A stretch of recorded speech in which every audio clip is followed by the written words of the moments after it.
comenzar la clase de hoy. Comienzo la clase recordándoles que la próxima semana, o sea, el próximo lunes, tenemos nuestro segundo quiz, ¿verdad? No se pueden olvidar. Y es de hepatitis y la clase de hoy, ¿ok? Listo, entonces ya teniendo mapeada esa fecha, comenzamos con la clase de hoy, que son enfermedades cardiovasculares. Ya hemos hablado de los exámenes principales para riñoncito, para hígado, y ahora nos vamos con el corazón. Entonces vamos a hablar de dislipidemia, síndrome coronario agudo y tromboembolismo pulmonar. De hecho que hay muchas más, pero estas van a ser las más importantes, sobre todo ligadas al tema de laboratorio. Vamos a comenzar con dislipidemias. Y cuando hablamos de dislipidemias, usualmente nombramos con mucha frecuencia a dos lipoproteínas importantes, ¿verdad? ¿Cuál es la lipoproteína mala que produce la arteriosclerosis y aumenta el riesgo cardiovascular? LDL, ¿no es cierto? ¿Y cuál es supuestamente la lipoproteína buena, que el incremento de esta nos protege y de hecho que está dentro de los parámetros de un síndrome metabólico cuando está disminuida? HDL. Entonces aquí tenemos la LDL y la HDL. ¿Ok? ¿Qué hace villana a una y salvadora a la otra? Entonces recordemos un poquito de física. La LDL lo que va a hacer es coger del hígado grasita, que va a llevar en su interior como ésteres de colesterilo, y se va a encargar de dejar la grasita en los diferentes tejidos, ¿ok? Entonces, el detalle es que mientras el cuerpo funcione ok, no va a dar ningún problema. De hecho, la LDL tiene como un cartelito que es la ApoB100. Entonces, ese es el cartelito con el que camina. Y cada vez que encuentra un tejido, si ese tejido tiene el receptor para ese cartelito, pues la LDL libera el colesterol. Pero si ese tejido no tiene el cartelito, pues no va a liberar. Así que hasta allí no parece ninguna villana, ¿verdad? La HDL, por el contrario, lo que hace es coger todo lo que es la grasita de los diferentes tejidos, o sea, va a las células y si a la célula le sobra grasita, pues se lo entregan a la HDL junta toda esa grasita, la lleva al hígado y el hígado se encarga de eliminarla a través de las vías biliares. O sea, sería como un carrito basurero, ¿verdad? Recoge toda la grasita, la lleva al hígado para ser eliminada. Entonces, aparentemente cada una tiene su función bien puesta y no implicaría mayor daño, mayor patología. Pero basta con que haya una sola alteración y esa alteración es la lesión endotelial. Entonces, si es que mis vasos sanguíneos que están recubiertos por endotelio en su interior tienen alguna lesión, pues allí el LDL pierde su ubicación. Pasa por los vasos, encuentra esa lesión y se mete de curioso por esa lesión y queda atrapado en la capa íntima. Al quedar atrapado allí, cargado de grasita, pues el cuerpo se da cuenta que es algo extraño y sumado a que en ese proceso que se quiere liberar, quiere salir, se oxida. Entonces, ya LDL atrapado y oxidado para el cuerpo es una amenaza. Entonces manda a sus macrófagos para destruir y entran los macrófagos también por ese daño endotelial, se fagocitan a este LDL que está oxidado y cuando el macrófago quiere salir, ¿qué creen? Se queda atrapado también. Y allí empieza todo el problemón que causan las LDL. Entonces, por sí mismas no son un problema. El problema arranca cuando yo mezclo LDL con lesión endotelial. Y allí pues es donde se empieza a formar la famosa placa ateromatosa, ¿verdad? Se quedan los macrosos espumosos llenos de grasita atrapados. Encima el cuerpo busca una solución rápida y le mete un poco de fibrosis para tratar de tapar esa lesión, pero en realidad se forma una placa y esto va empeorando hasta que en algún momento o es lo suficientemente grande para ocluir un vaso o es lo suficientemente débil para romperse y viajar como un trombo y ocluir un vaso más pequeñito. Entonces, ¿qué les quiero mencionar con esto? Que las dislipidemias, o sea, alteración en la presencia de la LDL, de la HDL, le ayudó. Entonces, necesitan además un componente de daño endotelial para que recién afloren todos los problemas, las patologías. Ahora les pregunto, ustedes que ya han hecho cardio, ¿qué cosas ocasionan daño endotelial? Solo para tener una idea clara. ¿Qué puede romper la parte endotelial de mis vasos sanguíneos? ¿Qué cosa, qué cosa? Hipertensión. Si hay mucha presión, la sangre viaja muy rápido, golpea también contra las paredes y rompe. ¿Qué más? Glucosa alta. Si hay mucha glucosa, irrita porque la osmolaridad de por sí cambia. Rompe el endotelio. ¿Qué más? El tabaco. Por eso no fumen. Porque imagínense si comen cosas grasosas y ricas y sumado a eso fuman, ya tienen los dos componentes para que esa bomba estalle. Entonces el tabaquismo también afecta. Muy bien. Vamos ahora sí a qué nos referíamos con toda esta introducción. El detalle de tener los lípidos alterados y el daño endotelial alterado, hemos dicho que en consecuencia puede traer la oclusión de un vaso. Y todas las partes del cuerpo son supremamente importantes, cada una cumple una función. Pero hay algunas que van a poner en riesgo nuestra vida de forma más inmediata, ¿verdad? Entre ellos, el corazón. Entonces, ¿qué pasa si esta plaquita se forma en algunas arterias o en alguno de los vasos que rodean al corazón? No necesariamente propios del corazón, pero cercanos al corazón. Cuando esta plaquita se rompa o crezca demasiado, va a ocluir estos vasos y va a generar daño miocárdico, que es la famosa isquemia miocárdica, ¿verdad? Y lo mismo en el cerebro. Imagínense qué pasaría si ocurre esto en el cerebro, pues voy a tener pérdida de funciones cerebrales. Y cada sector de mi cerebro tiene una función importante. Entonces, ante esta consecuencia irreversible en muchos casos, se creó lo que es el riesgo cardiovascular. Entonces, la calculadora de riesgo cardiovascular asocia una serie de parámetros para ver cuánto riesgo tengo yo en los próximos 10 años de tener algún evento, como les mencionaba, cardiovascular, ya sea un infarto agudo de miocardio, un ACV, algún problema severo a nivel cardiovascular. Entonces, scores de este tipo hay muchísimos y contemplan ítems como el colesterol total, el LDL, el HDL, los triglicéridos, contemplan ítems como el hecho de ser hombre, de ser mujer, la edad, si hay tabaquismo, ¿no? Los scores son muchísimos. Sin embargo, hay tres que les voy a mencionar, ¿ok? Uno, que es el último que ha sido de alguna forma validado por la AHA en el 2025, que es el Score Prevent, que tiene una serie de ítems para ver el riesgo cardiovascular. En Estados Unidos es el número 1 recomendado, pero acá no. ¿Por qué? Porque la población de Estados Unidos étnicamente es diferente a nuestra población. Entonces, a pesar de que sea el ultimísimo, no nos sirve. Nosotros, para riesgo cardiovascular, tenemos que utilizar scores validados en población latinoamericana porque nuestras etnias, nuestros orígenes son diferentes. Por esa razón es que no lo coloco aquí, no lo vamos a poner aquí, sino les voy a mencionar dos. El risk factor que se ha utilizado por muchos años en población latinoamericana y el de la OMS. ¿Listo? El de la OMS es el que en los 2 últimos años ha cobrado mayor importancia. ¿Por qué? Es el Score Hearts. Porque este sí ha sido validado no solo en población latinoamericana, sino en población del Caribe. En segundo lugar, ya nuestras guías peruanas han aceptado a este score como el principal para el Perú. O sea, no solo Latinoamérica, sino para el Perú. Entonces, de todos los scores para ver riesgo cardiovascular, si ustedes quieren analizar a algún paciente, este es actualmente el que está validado para nuestra población y es el ideal.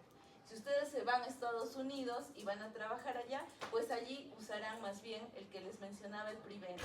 Pero acá, sí o sí, el Hearts. ¿Ok? ¿Qué ítems contempla el Hearts? si tiene historia de enfermedad cardiovascular, diabetes mellitus, el colesterol total, enfermedad renal crónica, el género, la edad, si hay diabetes, tabaquismo, colesterol y presión sistólica. Les comento que este riesgo, cálculo de riesgo cardiovascular, de acuerdo a las guías, y eso coincide en todas las guías, a partir de los 40 años en los varones y a partir de los 50 años en las mujeres es mandatorio hacer. Si sale bien, pues se puede volver a repetir de acá a 5 años. Si sale alguna cosa alterada, tenemos que tratar ese elemento alterado y volverlo a aplicar y volverlo a aplicar. Ahora, esto no significa que si yo soy menor de 40 años o menor de 50, dependiendo del género, no deba realizarlo. Basta con que yo tenga algún factor de riesgo cercano a mí que debo de empezar inclusive desde los 20 años, o sea, en su grupo etario. ¿Qué me refiero con factor de riesgo? Si en la familia hay historia de problemas cardiovasculares, problemas de diabetes, tenemos obesidad, tenemos síndrome metabólico, hay resistencia a la insulina, entonces, si es así, tenemos que hacernos el riesgo cardiovascular. No tienen que memorizar todo esto, porque todo eso está en la página de la OMS, inclusive hay un aplicativo. Entonces ustedes ingresan sus datos, obviamente que van a tener que tener los resultados de algunas pruebas de laboratorio, que es en realidad un perfil lipídico, ingresan y con eso van a ver su riesgo cardiovascular. El riesgo cardiovascular se expresa en porcentaje, ¿ok? Allí les va a decir, tienes 1, 5, 10, más de 10%. ¿Qué significa? Si sale menos de 1%, es un riesgo bajo. Si es que sale de 1 a 5, es un riesgo moderado. Si es que sale de 5 a 10, es un riesgo alto. Y si es que sale más de 10, es un riesgo muy alto. Hay otros elementos que también pueden ubicarme independientemente del riesgo cardiovascular en estos lugares, ¿sí? Es una lista inmensa, pero nosotros nos estamos orientando más al tema laboratorial. Pero no omito y les menciono que también si es que estoy en hemodiálisis, si es que he tenido un infarto previo, entonces allí me ubican automáticamente sin calcular el riesgo. Pero orientándonos a lo que es laboratorio, yo aplico mi riesgo cardiovascular, obtengo mi porcentaje y me ubico en algún punto de ellos. ¿Para qué es importante esto? Porque de ahora en adelante yo voy a monitorizar a mi paciente dosándole LDL, ¿ok? ¿Se acuerdan que el LDL no era malo hasta que hubiera una lesión endotelial, verdad? Entonces, si es que yo estoy en riesgo moderado, alto, muy alto, lo más probable es que esa persona sí tiene lesión endotelial, o sea, es diabético o tiene resistencia a la insulina, es hipertenso, hay obesidad, entonces, de hecho que hay un daño endotelial allí y por ende el LDL abundante ya es un problema porque se va a meter por esa lesión.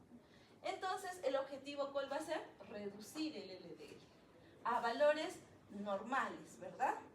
Los valores normales de LDL ya no están establecidos por un número, están establecidos por 4 números.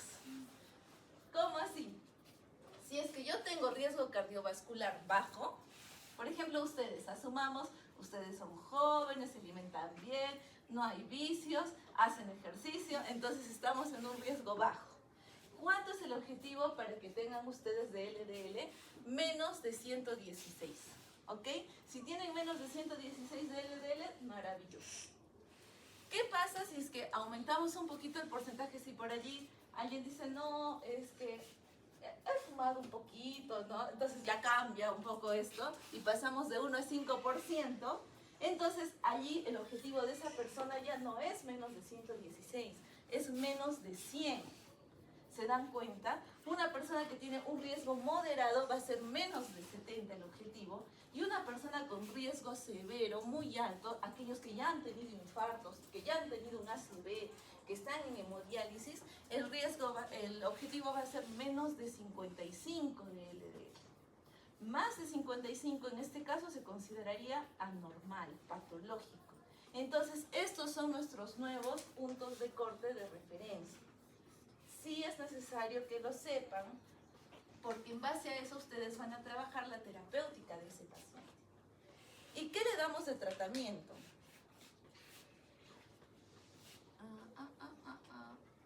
Espérense. ¿Dónde está mi tratamiento? Lo he perdido. Aquí está. Ahorita volvemos a lo mismo. ¿Qué le damos de tratamiento? Si sale mi colesterol LDL elevado, elevado o no está en el rango que le corresponde de acuerdo a su riesgo cardiovascular, ¿qué medicamento optarían ustedes por darle? A ver, estatinas, muy bien. Que pueden ser estatinas solas o pueden ser asociadas a otros medicamentos. No sé si han escuchado del ezetimibe, por ejemplo, y también hay un inhibidor, PCSK9 me parece.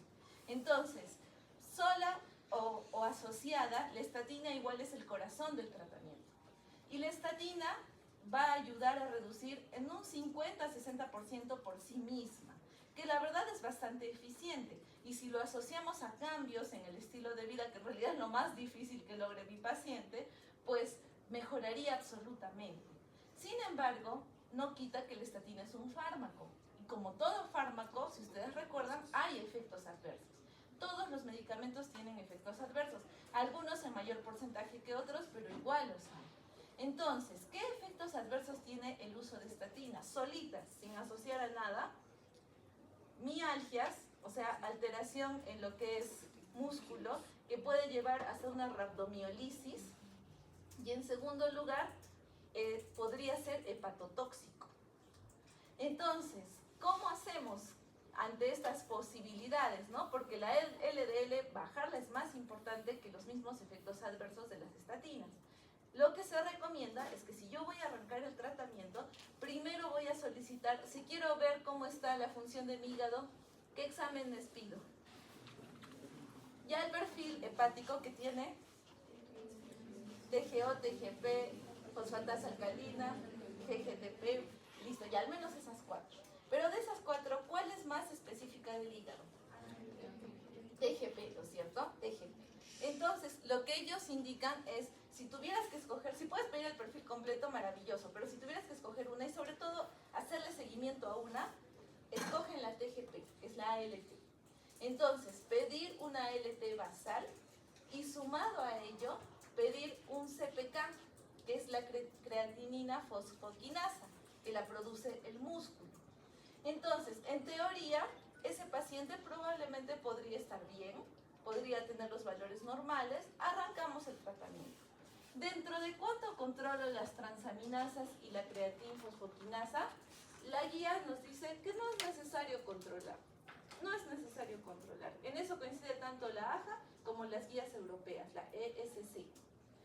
Sin embargo, si mi paciente empieza a presentar síntomas, o sea, empieza a quejarse que me duelen los músculos, que tengo calambres, o si es que yo le quiero escalar el tratamiento, puedo volver a pedirlas.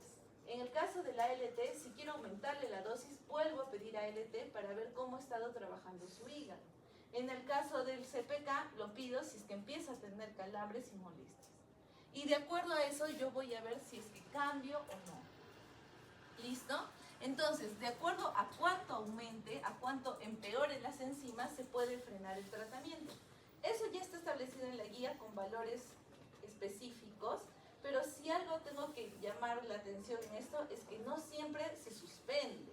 O sea, pueden aparecer calambres, puede aumentar un poquito la CPK o puede aumentar un poco las transaminasas, pero si no llega a los valores establecidos por la guía, no es necesario suspender. Así que no se asusten si llegara a aumentar, ¿ok?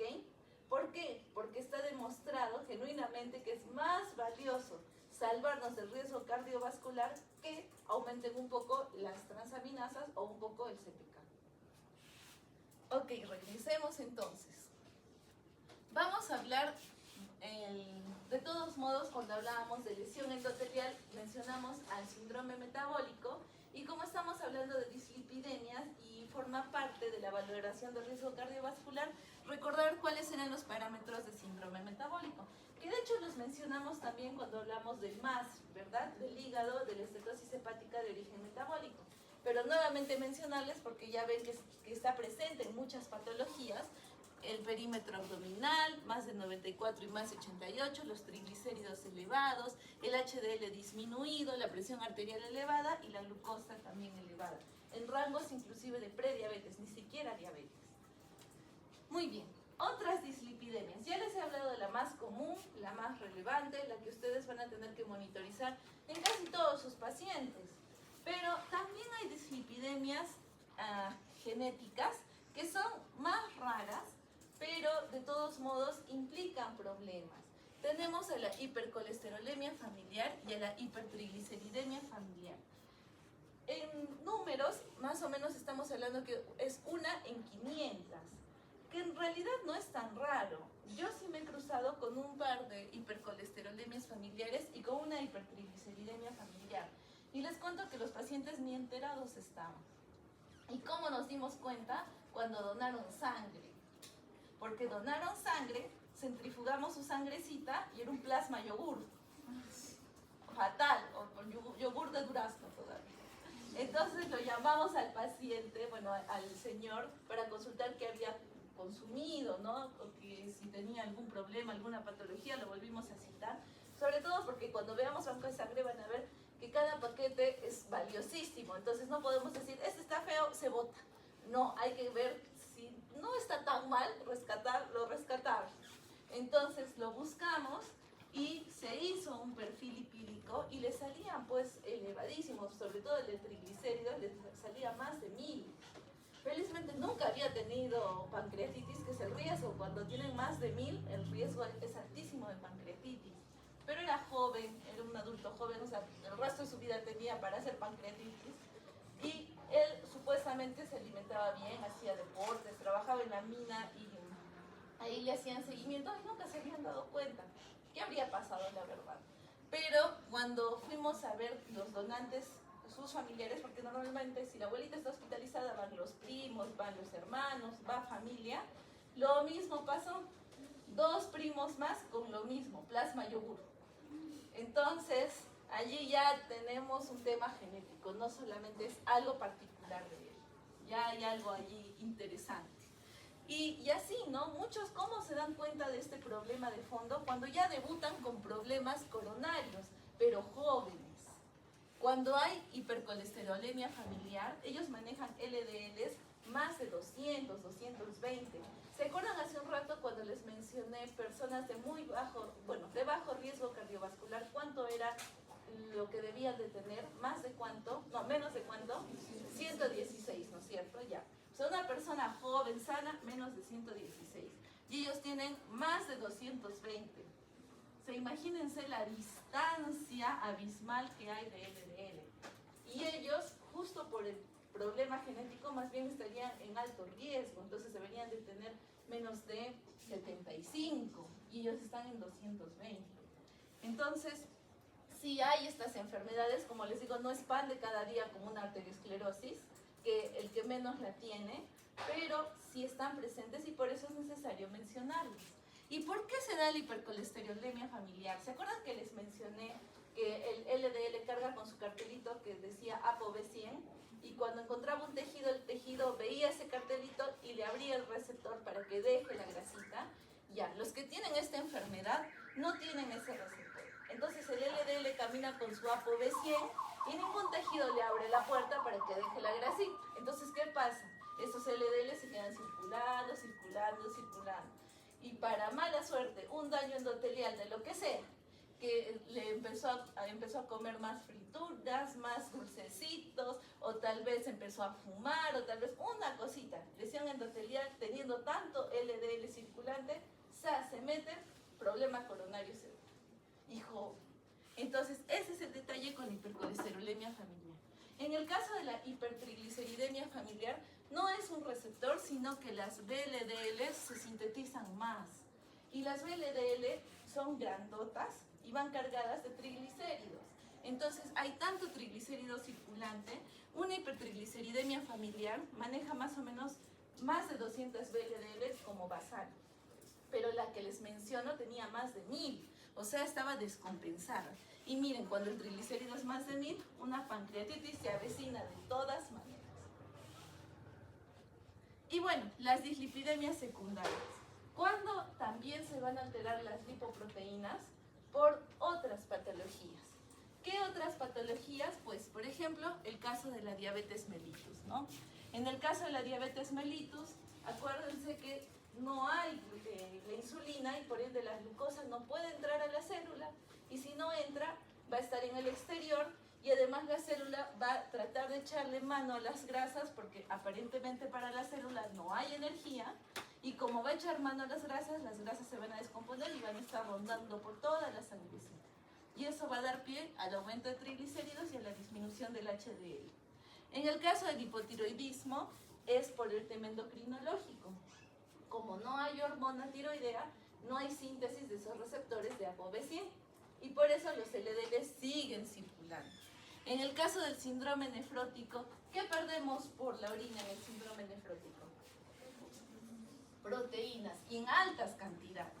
Entonces, si faltan las proteínas, ¿quién se encarga de sintetizar más proteínas?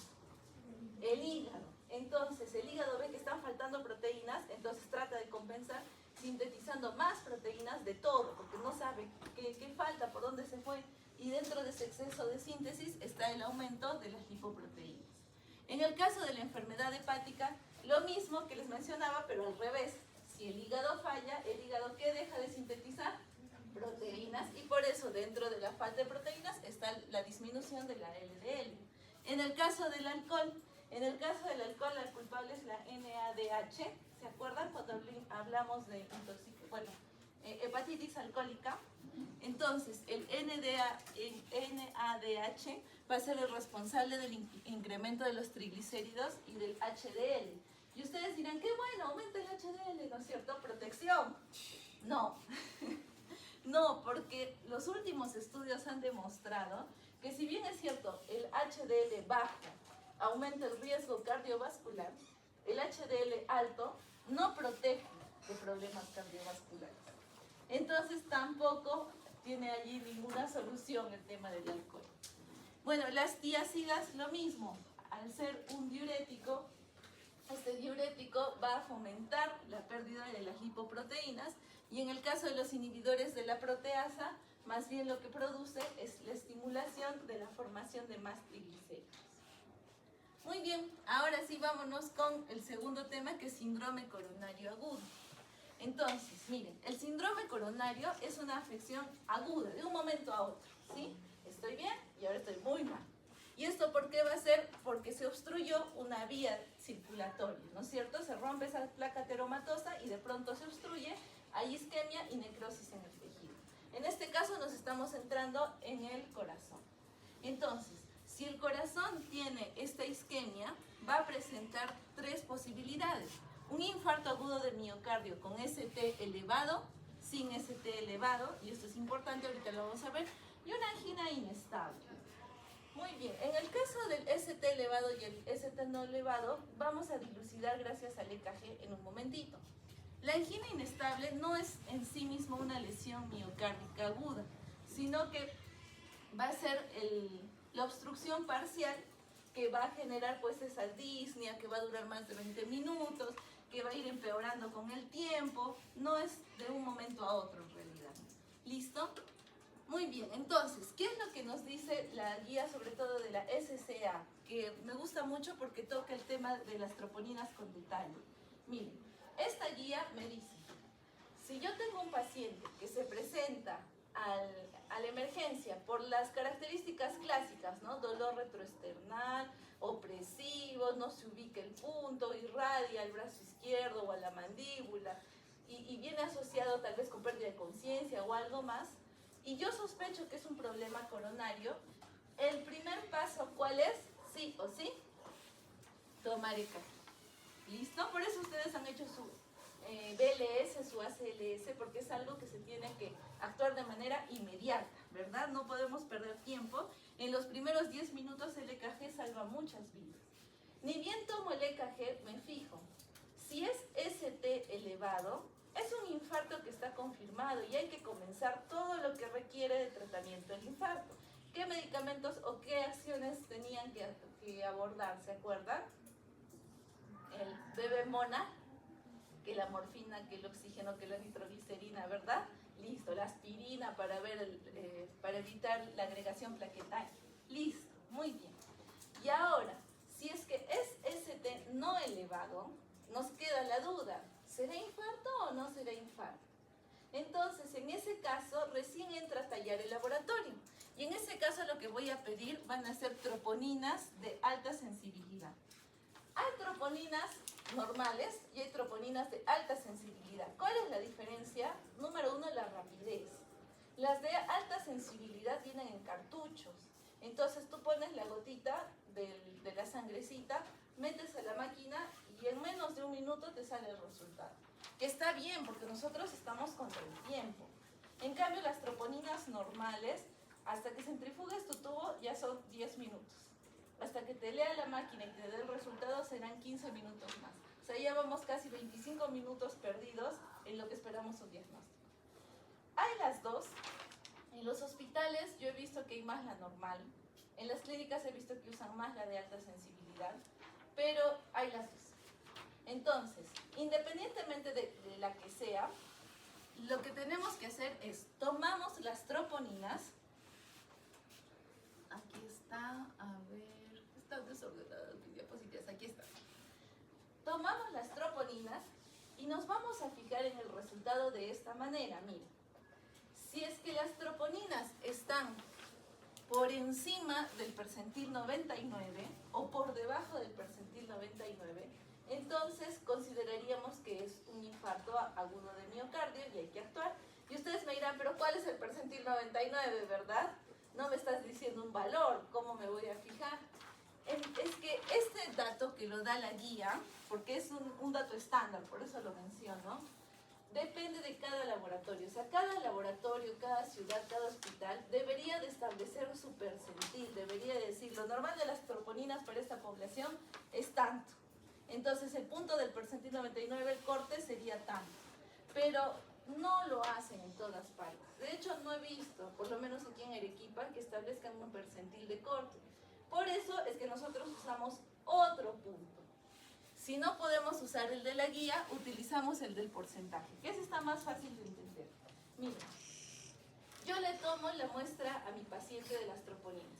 Si las troponinas salen elevadas, más de 5 veces el valor normal alto, más de 5 veces, ya es un infarto. Y hay que iniciar el tratamiento lo más pronto posible. Si salen elevadas y no está más de 5 veces el valor de corte, está menos, pero están elevadas, vuelvo a tomar las troponinas en 1 hora. Las vuelvo a pedir. Si en esa hora han aumentado más de 20% o han disminuido 20%, entonces estamos frente a un infarto. ¿Listo? ¿Por qué les menciono esto? Porque hay patologías que elevan las troponinas. En un infarto va a haber una alza importante y cuando pase el infarto se estabilice, o sea, lo que ocurra, va a haber una caída importante. Por eso es aumentar más del 20% o disminuir 20%. Tal vez lo estamos cogiendo en caída. Puede ser. Pero el simple hecho de que aumenten las troponinas no me determina que sea un infarto por sí mismo, porque también miren qué otras patologías aumentan las troponinas.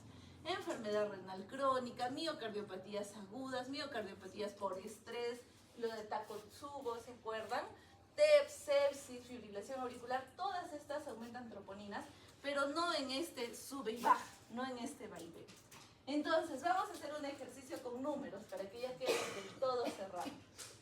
Pongámosle valor normal 1, para que sea fácil de trabajar. ¿Listo? Mi valor normal de troponinas, que sea 1. Entonces, si viene mi paciente con todos los síntomas aparentemente anginosos y le tomo las troponinas y me sale que el paciente tiene 5 de troponinas, ¿es infarto o no es infarto? Sí es, porque ya elevó más de 5 veces el valor normal, es infarto, ¿no es cierto? Listo. ¿Qué tal si llega mi paciente y me sale que tiene, siendo el valor normal 1, me sale que tiene 2 de troponinas? ¿Es infarto o no es infarto? Todavía no sabemos. Entonces, ¿qué tenemos que hacer? Esperar 1 hora más. Entonces, en esa hora voy a ver si es que eleva o no eleva el 20%. O sea, si es que eleva el 20% o baja el 20%. Si es que eleva el 20%, entonces pasa de 2 a, ¿cuánto sería el 20% de 1? 0.2, ¿no es cierto? Ya, si pasa de 2 a a 2.2 o más, entonces ya estamos frente a un infarto como tal. Pero si es que no varía y se mantiene igual, o si sube de 2 a 2.01, no es infarto, es cualquiera de estas otras patologías. ¿Listo? Entonces es importante el tema de los porcentajes. De hecho que ese no es el valor normal. El valor normal de las troponinas es muy variable, así que no es necesario que se empecinen en aprenderse el valor normal de las troponinas. Eso cambia bastante en los laboratorios, eso se los vamos a dar en el examen, pero sí es necesario que entiendan cómo es el tema del aumento o del descenso del 20%. Muy bien. Y ahora, tanto que hemos hablado de miomarcadores cardíacos, vamos a hablar un poquito de troponinas, CPK, MB y algunos detalles más. Las troponinas son unas enzimas que se encuentran a nivel del músculo cardíaco, ¿verdad? Y que van a formar parte de la contracción del músculo cardíaco. Entonces, para que hablemos a detalle de ellas, acordémonos cómo funcionaba. Cuando mi corazoncito quiere latir, cuando quiere contraerse, y luego relajarse, contraerse, relajarse, ¿verdad? Entonces, lo que nosotros hacemos es mandarle un impulso. El impulso nervioso viaja al músculo cardíaco, que es autogenerado por el nodo sinusal.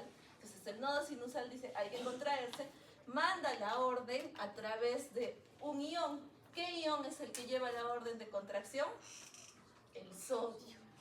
Entonces, el sodio viaja hasta esa fibra miocárdica y lo que va a hacer es entrar a la célula, y la célula que está en receso, que está descansando, descansa en negativo, ¿no es cierto? Así con sus ojitos negativos, descansa en negativo.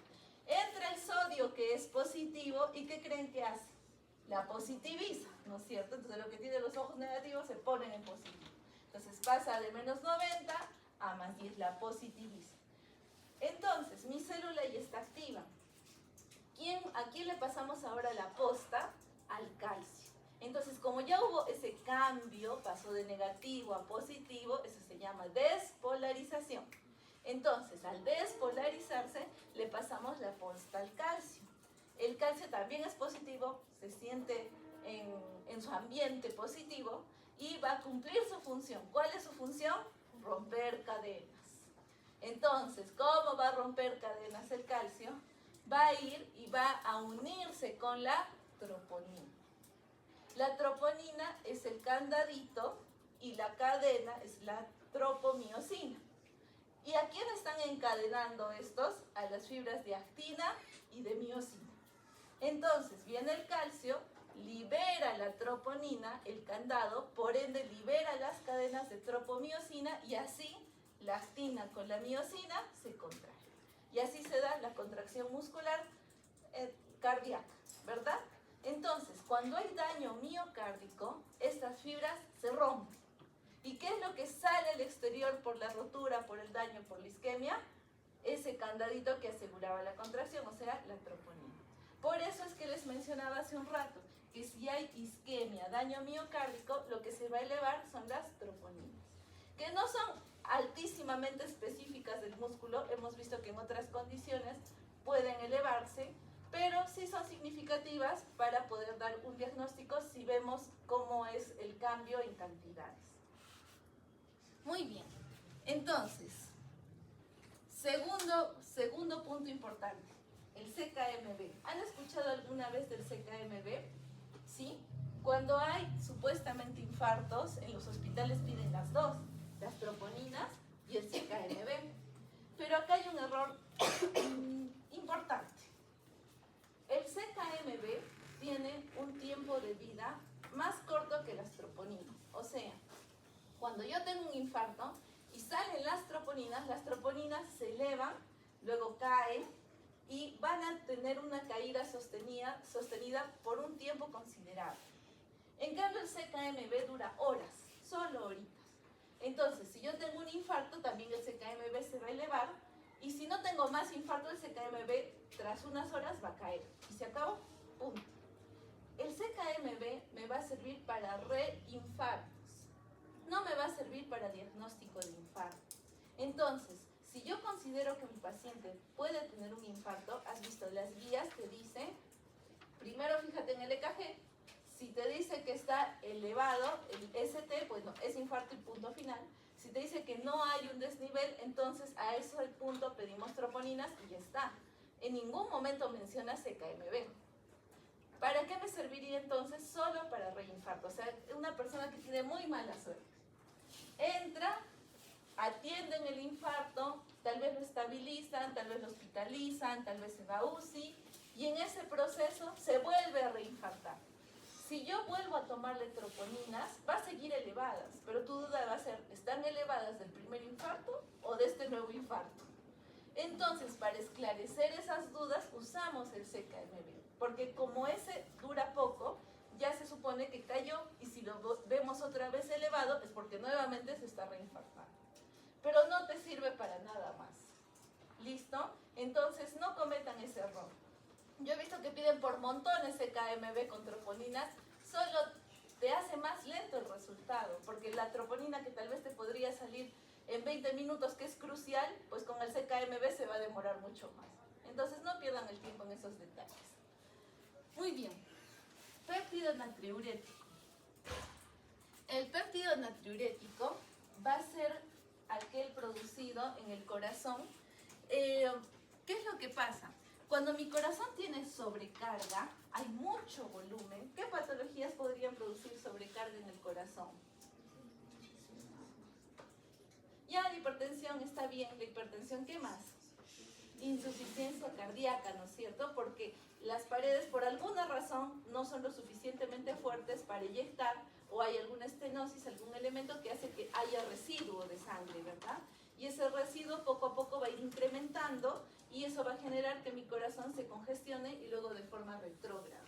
Ok, eso es lo que pasa. O sea, péptido natriurético yo lo voy a utilizar para insuficiencia cardíaca congestiva. Tampoco me sirve para infartos, ¿ok? También cometen mucho ese error, solamente para insuficiencia cardíaca congestiva. Esto se libera por la presión. Cuando hay un exceso de presión en las cámaras del corazón, se libera el péptido natriurético. Y ahora viene una de las dudas existenciales. ¿Pido NTP-proBNP o pido BNP? La verdad es que son dos secciones, una sección activa y una sección inactiva del proBNP. Entonces, si yo quiero hacer diagnóstico de insuficiencia cardíaca congestiva, si quiero corroborar, puedo pedir cualquiera de las dos. Y hay valores y tablas que vamos a ver en un momento para diagnóstico con cualquiera de las dos. Sin embargo, lo que dicen que es mucho más sensible el ProNBP. ¿Sí? Entonces, para el diagnóstico, si hay acceso al ProNBP, pedimos ese. Si es que no, también el BNP me sirve. Y ahorita vamos a ver las tablas. Entonces, para el BNP, ¿cuánto es el punto de corte? Va a variar. Va a variar por detalles como, si es menos de 100, excluyo, no es insuficiencia cardíaca congestiva. Si es más de 500, pues la probabilidad aumenta, pero no da el diagnóstico final. El diagnóstico final de mi insuficiencia cardíaca lo va a dar la imagen, ¿no es cierto? El ecocardio. Pero esto me va a orientar hacia si hay o no hay.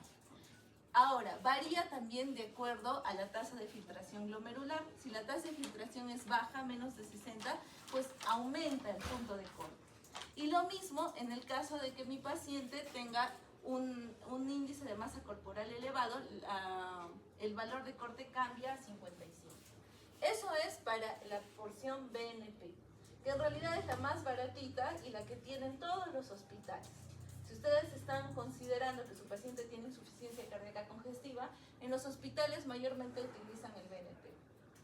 Si no, hay una mejor opción que les digo que es mucho más sensible, que es la porción NT-proBNP. Como les digo, las dos provienen de lo mismo, solo que es una porción inactiva y la otra activa.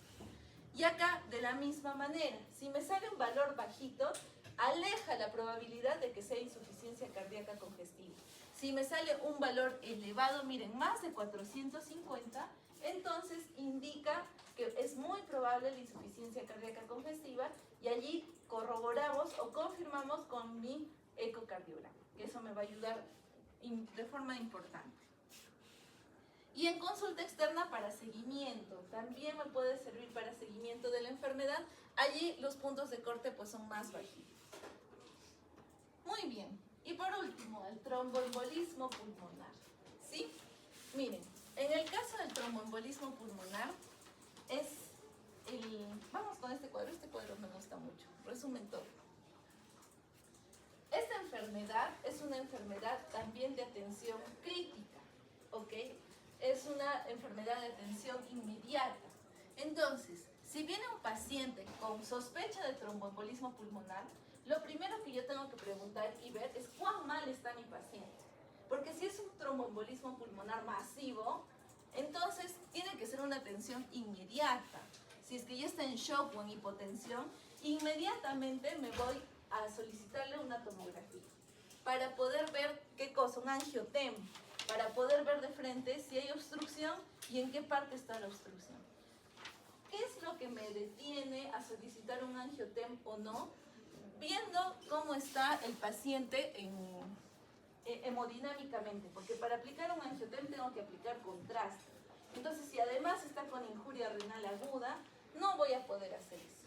Pero si es que no está tan comprometido, sin embargo, hay un shock, inmediatamente el angiotem, y ese es el gol estándar del diagnóstico, y se acabó. Ahí determino, ¿tiene o no tiene? Y arranco. Si es que no, pues tengo que abordar otras opciones, ¿no? Un ecocardiograma, porque no voy a poder utilizar el contraste, tengo que ver de otra manera. Eso si es una emergencia y está hemodinámicamente inestable. Si mi paciente no está hipotenso, no es shock, tengo todavía tiempo, hago la famosa escala de Wells. ¿Han escuchado alguna vez de la escala de Wells? Que son los parámetros para ver el riesgo, ¿no es cierto? Acá está la escala de Wells. Para embolia pulmonar. Entonces, estos parámetros en realidad están muy alineados a la tríada de Virchow, que es lo que me indica el daño endotelial, la hipercoagulabilidad y la éstasis sanguínea, ¿verdad? Si yo tengo estas tres, probablemente hay formación de trombos. Entonces, esta tríada está aquí, miren. ¿Y qué es lo que vemos primero? Signos y síntomas clínicos de enfermedad tromboembólica venosa. Punto número 1. ¿Por qué? Porque para que haya llegado a mi pulmón un trombo es porque vino de otro lugar. El mayor porcentaje es generalmente de las piernas. Entonces, si es que anteriormente mi paciente tuvo un TBP, bueno, pues de hecho allí ya hay 3 puntos porque probablemente ese fue el foco. ¿Qué más? Que haya habido embolia pulmonar con diagnóstico más probable. Como diagnóstico más probable. Entonces aquí vemos lo de la tríada de Virchow, ¿no? Este paciente está con éstasis, consumo de anticonceptivos, que haya tenido alguna cirugía, que haya estado en cama, postrado. Entonces, si tiene estos elementos, pues aumenta la probabilidad de que haya formación de coágulos. Si sumado a esto hay frecuencia cardíaca elevada, aquí está inmovilización también por cirugía, sobre todo inmovilización más de 4 semanas. Si es que ha habido embolia pulmonar o antecedentes de enfermedades tromboembólicas, y si le sumamos hemoptisis o cáncer que aumenta la hipercoagulabilidad, entonces sumo todos estos valores y veo el riesgo. Si el riesgo ya se clasifica en alto, medio y bajo. Entonces, miren, si el riesgo es alto, de frente me voy a una angiotem. Y hasta aquí el laboratorio nada tiene que ver. Hasta aquí la respuesta es angiotem de frente. Pero si es que el riesgo es bajo o medio, no estoy del todo seguro, y sobre todo pues el tema del contraste, el tema del acceso a la tomografía, mi paciente está estable, puedo pedir un examen que es más sencillo y más rápido para descartar, que es el famoso dímero D. Entonces, si el dímero D sale negativo, ese paciente no tiene ninguna trombosis. Hay que buscar otras cosas. Trombosis no es. Pero si el dímero D sale elevado, no me está confirmando el tromboembolismo. Solamente me está diciendo que hay la formación de en algún punto está sanando o está viendo restos de fibrina, y por eso es que necesitamos estudiar con mayor profundidad. ¿Y con qué se corrobora? Con una angiotem. O sea, el tromboembolismo, todos los caminos me llevan al angiotem. ¿Por qué hemos visto necesario aclarar esto porque también hay un abuso de dímero D. Y sobre todo en la época de la pandemia. En la pandemia pedían el dímero D, creo que interdiario a todos los pacientes hospitalizados. Y se acababan los reactivos del dímero D de los hospitales y presionaban a los familiares a que consigan dímero D de donde sean los laboratorios. Cuando en realidad solo el dímero D me dice que no hay riesgo o no hay presencia de un coágulo, pero tampoco me confirma un tromboembolismo. Entonces, para eso nada más me sirve el dímero D. Y hablando del dímero D, ¿de dónde proviene? ¿Verdad? Entonces, volvemos a lo que era coagulación. ¿Qué pasa? La coagulación tiene tres etapas, ¿no es cierto? La etapa inmediata, que es la vasoconstricción, ni bien me hago un corte, vasoconstricción por el sistema simpático, eso sin pensar es inmediato. La segunda etapa es la formación del trombo blanco por las plaquetas, ¿verdad? Entonces vienen las plaquetas y tapan ese huequito. Y la última etapa, la de la hemostasia secundaria, ahí vienen los factores de coagulación que conversamos la vez pasada. Estos factores tienen como objetivo final formar fibrina, ¿no es cierto? Y por ahí comenzamos la vez pasada cuando hablamos de la cascada. El objetivo es formar fibrina. La fibrina envuelve este trombo blanco, le da dureza para que pueda ocluir del todo esa lesión, mientras el endotelio se repara.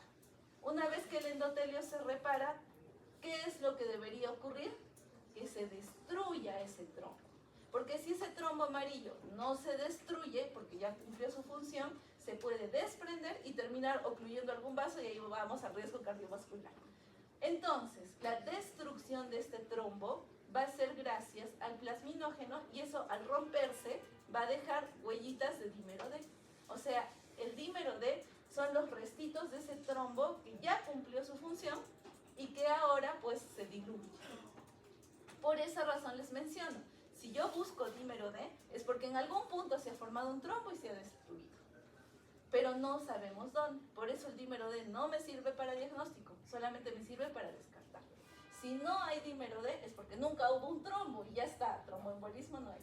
Pero si hay dímero D elevado es que ha habido un trombo. El detalle, ¿dónde será? Pues qué tal si se cayó y se hizo un resmillón, ahí también puede elevar. Entonces no es específico para un diagnóstico, solo para un descarte.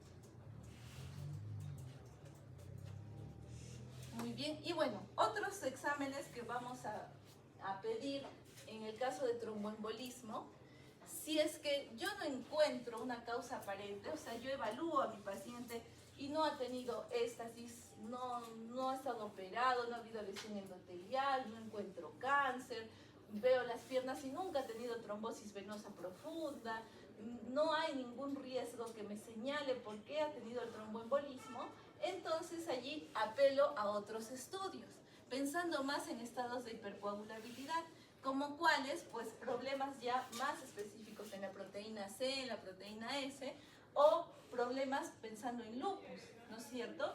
Problemas como vamos a dosar el anticoagulante lúpico, vamos a ver los anticuerpos anticardiolipina, o inclusive un cáncer, tal vez un cáncer desconocido. El cáncer produce hipercoagulabilidad y varias veces los cánceres han debutado con tromboembolismo pulmonar. O sea, el paciente ni idea que tenía cáncer y de un momento a otro aparece el tromboembolismo pulmonar y una vez que estabilizan, lo anticoagulan, busca y ya tenía un cáncer, inclusive una metástasis. Entonces, por eso es que estos estudios van a complementar ya después de diagnosticar y estabilizar el paciente. Muy bien, chicos, eso es todo. Repasen, aprovechen su Semana Santa, la próxima semana tenemos pasito.